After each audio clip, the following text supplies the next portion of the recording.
Hello everyone. तो आज का अपना टॉपिक है इलेक्ट्रिक जनरेटर, बराबर है। अब इसके पहले अपन ने क्या पढ़ा था, इलेक्ट्रिक मोटर पढ़ा था, याद है ना। बस सेम टू सेम है, लेकिन थोड़ा बहुत चेंजेस है। अब इलेक्ट्रिक जनरेटर ये क्या है, तो इलेक्ट्रिक मोटर की डेफिनेशन के उल्टा। इलेक्ट्रिक मोटर में अपन ने क्या पढ़ा था, इलेक्ट्रिकल एनर्जी कन्वर्ट होती है मैकेनिकल एनर्जी में, बराबर है। क्योंकि इलेक्ट्रिसिटी पे काम करके, मतलब यूज करके, इलेक्ट्रिसिटी का यूज करके वो डिवाइस जैसे फैन रोटेट होता है, मतलब आपको हवा देता है, मतलब काम करता है, मतलब mechanical. Electrical convert to mechanical, ऐसा डिवाइस है तो इलेक्ट्रिक मोटर। अब यहाँ पे अल्टी पट्टी करा दो। जैसे मान के चलो आपके घर में कोई बहुत बड़ा फंक्शन है और वो बाहर में है, जैसे किसी का रिसेप्शन है। सडनली वहाँ पे अगर लाइट चली जाती है तो लोग क्या यूज़ करते हैं, तो सर आप बोलोगे हाँ सर कि वहाँ पे लोग जनरेटर लगाते हैं।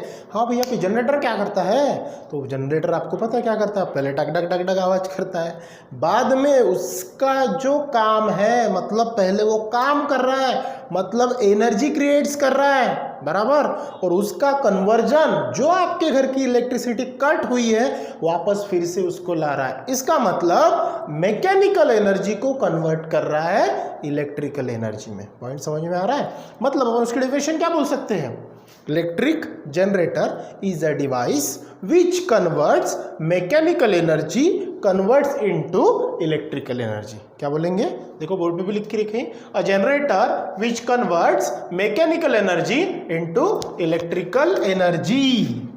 दो एनर्जी है, मैकेनिकल एनर्जी और दूसरी electrical energy. For your kind information, एक चीज ध्यान में रखना, ये जो जनरेटर है इसमें दो टाइप्स आते हैं, एक एसी और दूसरा डीसी। एसी मतलब होता है अल्टरनेट करंट और डीसी मतलब होता है डायरेक्ट करंट। और एक बात अच्छे से ध्यान में रखना कि इस बार जो आपका 25% सिलेबस कट हुआ है उसमें आपका डीसी जनरेटर, कौन सा वाला, डीसी डायरेक्ट करंट जनरेटर, वो कट करके रखा है। मतलब आपको एक ही पढ़ना है। मतलब इस बार जो कंफ्यूजन आपको होगा एसी की डीसी, बिल्कुल नहीं, बस एक ही पढ़ना है, कौन सा, एसी। एसी का मतलब होता है अल्टरनेटिंग करंट, मतलब अल्टरनेट कैसे होता है, अल्टी पल्टी वाला, देखते हैं अपन आगे। तो डेफिनेशन समझ में आई। अब जनरेटर तो हो गया भैया, कौन सा, mechanical energy convert into electrical energy. अब जनरेटर में अपन कौन सा जनरेटर पढ़ रहे हैं, तो एसी जनरेटर। तो उसकी डेफिनेशन में देखो ये एसी वर्ड ऐड हो जाएगा। एसी मतलब अल्टरनेटिंग करंट। कैसे होगी फिर डेफिनेशन, देखो, a generator which converts mechanical energy, देखते जाओ वहां पे क्या है, the generator which converts mechanical energy into electrical energy in the form of alternating current. कौन से फॉर्म में, लेकिन अल्टरनेटिंग करंट, तो वो बन जाएगा आपका AC generator. Got it, same to same. अगर मैं ये अल्टरनेटिंग करंट ये वर्ड हटा दूं और वहां पे डायरेक्ट करंट अगर वर्ड डाल दूं तो वो डेफिनेशन बन जाएगी डीसी जनरेटर की। फर्क समझ में आया। जो भी जनरेटर है एसी चाहे डीसी, तो अपन वहां पे क्या करेंगे, जो mechanical energy convert into electrical energy in the form of जो जनरेटर है वो वर्ड डाल देंगे। जैसे अपन कौन सा पढ़ना आपको, एसी, तो ध्यान में क्या रखना, in the form of alternating current, तो उसे बोलेंगे भैया जनरेटर एसी वाला, मतलब एसी जनरेटर। क्लियर हो गया, चलो अच्छे से। अब देखो यहाँ पे एक कंस्ट्रक्शन है, डायग्राम में आपकी किताब में भी दिए, अच्छे से आप निकालना, घर में आराम से देखना, क्योंकि फिलहाल तो अभी आप घर में आराम ही कर रहे हो, तो आराम से डायग्राम निकालना, लेकिन क्लियर निकालना, कैसे भी निकाला वो चलेगा नहीं। चलो देखते क्या क्या दिख रहा है, same to same electric motor के समान ही है, बस थोड़ा बहुत चेंजेस है, एक्सेल में थोड़ा बहुत चेंजेस है, ठीक है। और चलो सबसे पहले तो भैया दो बड़े मैग्नेट्स दिख रहे हैं, नॉर्थ पोल साउथ पोल, दिख रहा ना, दोनों के बीच में कॉइल बैठा है। अगर मैग्नेट के बीच में कॉइल बैठा तो मैग्नेट का काम क्या है, स्ट्रॉन्ग मैग्नेटिक फील्ड जनरेट करेगा, बराबर। उसके अंदर में कॉइल फिट बैठी है, रेक्टेंगुलर कॉइल जिसको बोला था, जो इंसुलेटेड कॉपर वायर से बनती है, ये चीज पता है ना। चलो वो क्या करती है, आपको पता ही, आगे चल के फिर करंट प्रोड्यूस करती है, अपवर्ड डायरेक्शन डाउनवर्ड डायरेक्शन, अपन देखने वाले कंस्ट्रक्शन में। कॉइल दिख रही है एबीसीडी, उसके बाद में टू स्ट्रॉन्ग मैग्नेट्स दिख रहे हैं जो मैग्नेटिक फील्ड प्रोड्यूस कर रहे हैं। उसके बाद में एक्सल दिख रहा है, ये बड़ा सा पाइप के समान दिख रहा है एक्सल। एक्सल के ऊपर ये R1 और R2 ये जो दिख रही है, ये दो स्प्लिट रिंग से अटैच होती है, अलग अलग है लेकिन, ठीक है। देखो दो रिंग्स है यहाँ पे, R1 और R2 दिख रहा है, ये R1 और ये R2, दो रिंग्स हैं जो कि एक्सल के ऊपर फिटेड होती है, क्योंकि एक्सल जब रोटेट होता है उसके साथ में भी वो क्या होती है, रोटेट होती है। वो अपन देखने वाले आगे। उसके बाद में 2 कार्बन ब्रशेस है, B1 और B2 दिख रहा है आपको, और उस कार्बन ब्रशेस के पॉइंट को देखो, आपका ये इलेक्ट्रिक सर्किट अटैचमेंट है, लेकिन यहाँ पे बैटरी अवेलेबल नहीं है। यही फर्क है, ध्यान रखना कि यहाँ पे सिर्फ गैल्वानोमीटर है, क्योंकि इलेक्ट्रिक जनरेटर है, वो इलेक्ट्रिसिटी को जनरेट करेगा। वहां पे अपन इलेक्ट्रिसिटी पहले दी थी, तब जाके उसने काम किया था। ये फर्क ध्यान में रखना, गलती से यहाँ पे बैटरी अटैच नहीं करना, ये चीज ध्यान में रखना। ये आपका गैल्वानोमीटर, कैपिटल G दिखा मतलब गैल्वानोमीटर। गैल्वानोमीटर क्या दिखता है, मतलब क्या शो करता है आपको, तो डिफ्लेक्शन दिखाता है, इंड्यूस करंट दिखाता है, जो Fleming left hand rule right hand rule में आप पढ़े हो, बराबर है ना। जो इंड्यूस करंट है, डायरेक्शन ऑफ करंट होता है वो परपेंडिकुलर होता है, बराबर है ना, ये सब पढ़ चुके हो आप। तो ये जो था आपका ये, उसके बाद में ये जो वायर दिख रहा है, ये कंडक्टिंग वायर्स, कंडक्टिंग रिंग्स है, जो स्प्लिट रिंग अपन बोलते हैं R1 एंड R2। ये सब कंस्ट्रक्शन में गॉट द पॉइंट। चलो देखते हैं कंस्ट्रक्शन का पहला पॉइंट क्या है। पहला पॉइंट, रेक्टेंगुलर कॉइल दिख रहा है आपको, रेक्टेंगुलर कॉइल दिख रही है क्या, रेक्टेंगुलर कॉइल क्या है, ABCD है कि नहीं, ये फिगर में दिख रही है क्या है, a large number of turns of insulated copper wire wound on iron core, किसी आयरन कोर, आयरन के जो पतरा होगा जो भी होगा उसके ऊपर वायर वाउंड होगा, तो वो rectangular shape forms a coil ABCD। तो एक कॉइल बनेगा, एक लुक बनेगा जो ABCD के नाम से अपन जानते हैं, वो आपका कॉइल हो जाएगा। दूसरा पॉइंट है देखो, स्ट्रॉन्ग मैग्नेट्स, जो भी अपन ने देखा, the coil is placed between the 2 poles pieces north and south of a strong magnet. Strong magnet के बीच में कॉइल क्या है, एक लूप जो है वो बैठी हुई है, क्यों, क्योंकि जो मैग्नेट्स है वो स्ट्रॉन्ग मैग्नेटिक फील्ड प्रोड्यूस करती है वहां पे। चलो तीसरा पॉइंट है बेटा, रिंग्स।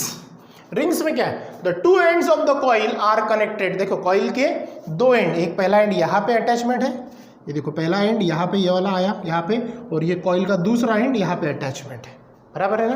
तो कॉइल के दोनों एंड्स जो है किसमें अटैचमेंट है, connected to rings R1 and R2 दिख रहा है, R1 एंड R2 दिख रहा है कनेक्टेड, यस और नो, यस, ठीक है। देन उसके बाद में बेटा कार्बन ब्रशेस, क्या है carbon brushes, 2 carbon brushes B1 and B2 दिख रहा है, B1 और B2, उसका काम क्या है, तो कार्बन ब्रशेस B1 और B2 are use press the rings. ये जो रिंग्स अपन ने एक्सेल के ऊपर रखी है उसको पकड़ के रखना है, प्रेस करके, क्योंकि एक्सेल क्या है, घूमता है, और एक्सेल के ऊपर रिंग्स है, मतलब एक्सेल के साथ में रिंग्स भी घूमेंगी, बराबर है ना। वो इधर उधर ना खसके, इधर उधर ना सरके, इधर उधर ना हो जाए, उसके कारण यहाँ पे कार्बन ब्रशेस से उसको क्या करके रखा है, फिटेड करके रखा है, खट्टा जिसको बोलते हैं अपन, फिट करके रखा है, ठीक है। लास्ट पॉइंट है आपका एक्सल। अब एक्सल क्या है, in the 2 rings have resistive coating in their inner surface and are tightly fitted on the axle and the function of axle is to rotate with the coil. तो coil जब rotate होती है, मतलब coil को उसको rotate करना होता है, जो कॉइल के दोनों एंड किसको अटैचमेंट है, एक्सल को। अब एक्सल, जो एक्सल का पार्ट है वो उसके मशीन को अटैचमेंट होगा ना, तो भैया ये एक्सल घूमेगा, मतलब अपन पता ना हैंडल मारते जनरेटर का, वो घूमता है, उसको एक्सल अटैचमेंट होता है, तो ये घूमा तो एक्सल घूमेगा, एक्सल घुमा तो कॉइल घूमेगा, कॉइल घुमा तो मैग्नेटिक फील्ड चेंज होगी, मतलब काम करेगा, और मैग्नेटिक फील्ड चेंज हुआ तो वहां पे आपका क्या होगा, करंट जनरेट होगा। It means that mechanical energy converts into electrical energy. पहले A to B जाएगा क्लॉकवाइज डायरेक्शन, फिर हाफ रोटेशन, फिर C to D, फिर से अल्टी पल्टी हो जाएगा, AB की जगह CD आ जाएगा, CD की जगह AB जाएगा, मतलब फिर से अल्टी पल्टी हो जाएगा इन द फॉर्म ऑफ, मतलब alternating current. This is called AC generator. ये था आपका कंस्ट्रक्शन। अब इसके बाद देखते हैं अपन उसका वर्किंग। चलो अब आगे का टॉपिक जो है अपना वो है वर्किंग का, ठीक है। अब कंस्ट्रक्शन हो गया अपना, डायग्राम भी देख लिया अपने, पार्ट जो है वो काम कैसे करता है वो देखना है। चलो वर्किंग में अपन ने पहला पॉइंट देखा, when the axle is rotated with the help of a machine, बराबर है ना। ये जो पार्ट है किसी मशीन को अटैचमेंट होगा, और अटैच होने के बाद जो एक्सल है वो क्या हो जाएगा, रोटेट होगा, घूमना शुरू हो जाएगा। The machine from outside the coil ABCD starts rotating, वो पार्ट्स रोटेटिंग होगा तो वो भी क्या हो जाएगा, घूमना शुरू हो जाएगा। एक्सल, ये जब आउटसाइड के मशीन को अटैच होगा तो मशीन घूमेगी, एक्सल घूमेगा, एक्सल घूमा तो एक्सल के दोनों जो ब्रशेस यहाँ पे अपन ने वो कॉइल लगाए थे, मतलब स्प्लिट रिंग लगाया था, तो उसके 2 एंड को ये कॉइल अटैचमेंट है, तो वो कॉइल भी क्या होगा, रोटेटिंग होना शुरू हो जाएगा। तो पहला पॉइंट समझ में आया वर्किंग का, when the axle is rotated with the help of the machine from outside the coil ABCD starts rotating. पहला पॉइंट क्लियर है। चलो दूसरा, और रोटेटिंग द एक्सल, जैसे ही ये एक्सल रोटेट होना शुरू हो जाएगा तो एक्सल के ऊपर अपने रिंग बिठाइए, रिंग को अटैचमेंट में प्रेस करने के लिए अपन 2 ब्रशेस लगाए B1 और B2। जैसे ही ये जाएगा ये एक्सल घूमेगा इस प्रकार से, मतलब कौन सा डायरेक्शन, क्लॉकवाइज डायरेक्शन घूमेगा। देखो B1 तो करंट कौन से डायरेक्शन में जाएगा, ये अपवर्ड, बराबर है। मतलब साइड AB में करंट जाएगा अपवर्ड और साइड CD में करंट जाएगा डाउनवर्ड, बराबर है। मतलब करंट का फ्लोइंग कहां से कहां होगा, A to B, B to C और C to D, यहां तक होगा। जैसे इस प्रकार का रोटेशन होगा तो ये जो एक्सल है ये हाफ रोटेशन में घूमेगा, मतलब एक राउंड लेगा, बराबर है। मतलब हाफ रोटेशन होगा जो क्लॉकवाइज होगा। देखो ना, इधर से घूम के इधर आ रहा है, इधर से घूम के इधर आ रहा है, मतलब क्लॉकवाइज रोटेशन हुआ। जैसे ये क्लॉकवाइज रोटेशन हुआ तो यहाँ पे आपको क्या दिख रहा है, जो करंट आपका जो फिनोमेना वहां पे दिख रहा है A to B, B to C और C to D, मतलब साइड AB और साइड CD ये क्या हो जाएंगे, एक दूसरे के जगह पे आ जाएंगे। जो AB था वो उधर गया, BA बन गया, जो CD था इधर DC बन गया, मतलब अपोजिट हो गया ना साइड। तो वो इफेक्ट क्या होता है, चलो देखते हैं आगे। On rotating the axle the branch AB move upward, जैसे ही कॉइल रोटेट हुआ तो ये ब्रांच का जो है ये अपवर्ड होगा, मतलब एक्सल रोटेट हुआ तो ब्रांच मूव अपवर्ड होगी and branch CD downward, hence coil ABCD rotate clockwise. समझ में आ रही बात, ये अपवर्ड होगा ये डाउनवर्ड होगा तो कॉइल क्लॉकवाइज रोटेट होना शुरू हो जाएगा।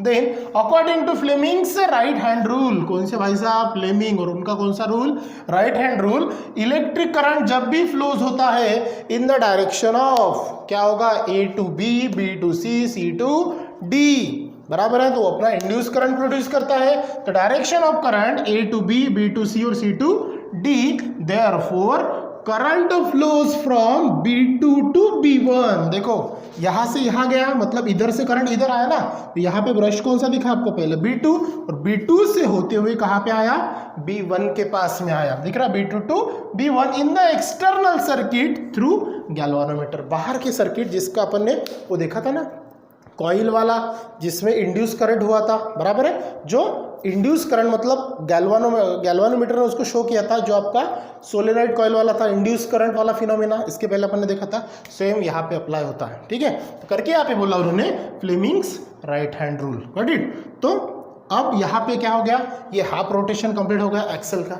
अब पोजीशन हो गई भैया चेंज, जो करंट आपका B2 टू B1 गया, अब नेक्स्ट में जो साइड आपकी ABCD तरफ गया, A to B, B to C, C to D, अब ये पोजीशन होगी पूरी उल्टा पलटी, बराबर है। जो साइड AB थी अब BA बन गई, जो CD थी वो DC बन गई। अब करंट की डायरेक्शन क्या होगी, फिर से जब वो हाफ रोटेशन लेगा तो करंट की डायरेक्शन क्या होगी, यस D इधर आ गया ना, तो D to C to B to A, yes current change हुआ ना, डायरेक्शन चेंज भी हो गई, ठीक है।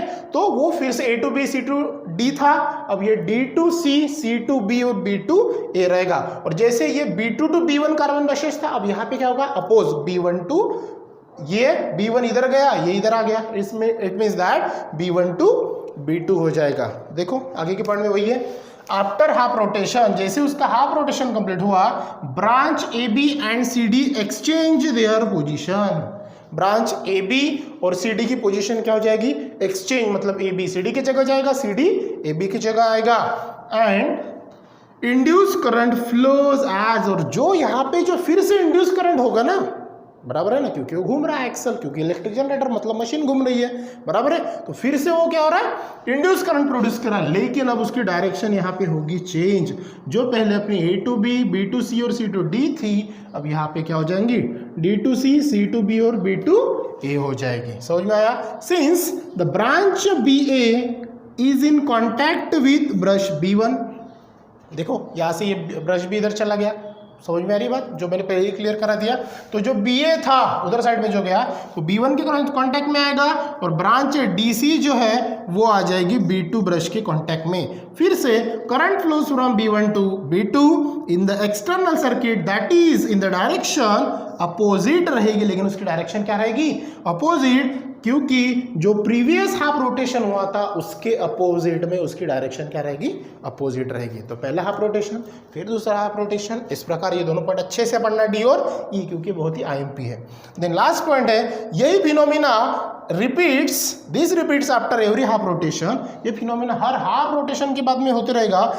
And in this way alternating current is produce, और उसमें जो करंट प्रोड्यूस होगा, पहले हाफ हो जाएगा फिर हाफ ही आएगा, तो यहाँ पे करंट प्रोड्यूस रहेगा, लेकिन कैसा रहेगा, पहले ये जनरेट करेगा बाद में वो जनरेट करेगा, बराबर है ना। मतलब A to B, B to C, C to D, फिर D to C, C to B और B to A, मतलब ये क्या हो रहा है, आपका करंट अल्टरनेट जनरेट हो रहा है। तो यही तो वर्किंग है किसका, और जो मशीन्स आपका मैकेनिकल एनर्जी को इलेक्ट्रिकल एनर्जी में कन्वर्ट करे, लेकिन in the form of alternating current, उसी डिवाइस को तो अपन क्या बोलते हैं, इलेक्ट्रिकल जनरेटर बोलते हैं, एसी वाला। आई होप कि ये टॉपिक आपको समझ में आएगा, अच्छे से पूछना, क्योंकि 4 मार्क्स या 5 मार्क्स के लिए 3 मार्क्स तो फिक्स ही है, तो इसके लिए ये क्वेश्चंस पूछते हैं। और ये जो था आपका ये चैप्टर का लास्ट टॉपिक था। अब इसके बाद में आपके बचे प्रॉब्लम्स, और उसके बाद में जो डीसी बोला है वो एग्जाम में नहीं आने वाला है, क्योंकि 25 सिलेबस में उसको कट करके रखा है। तो इसके बाद वाले नेक्स्ट पार्ट में अपन देखेंगे उसके प्रॉब्लम्स, ठीक है। सो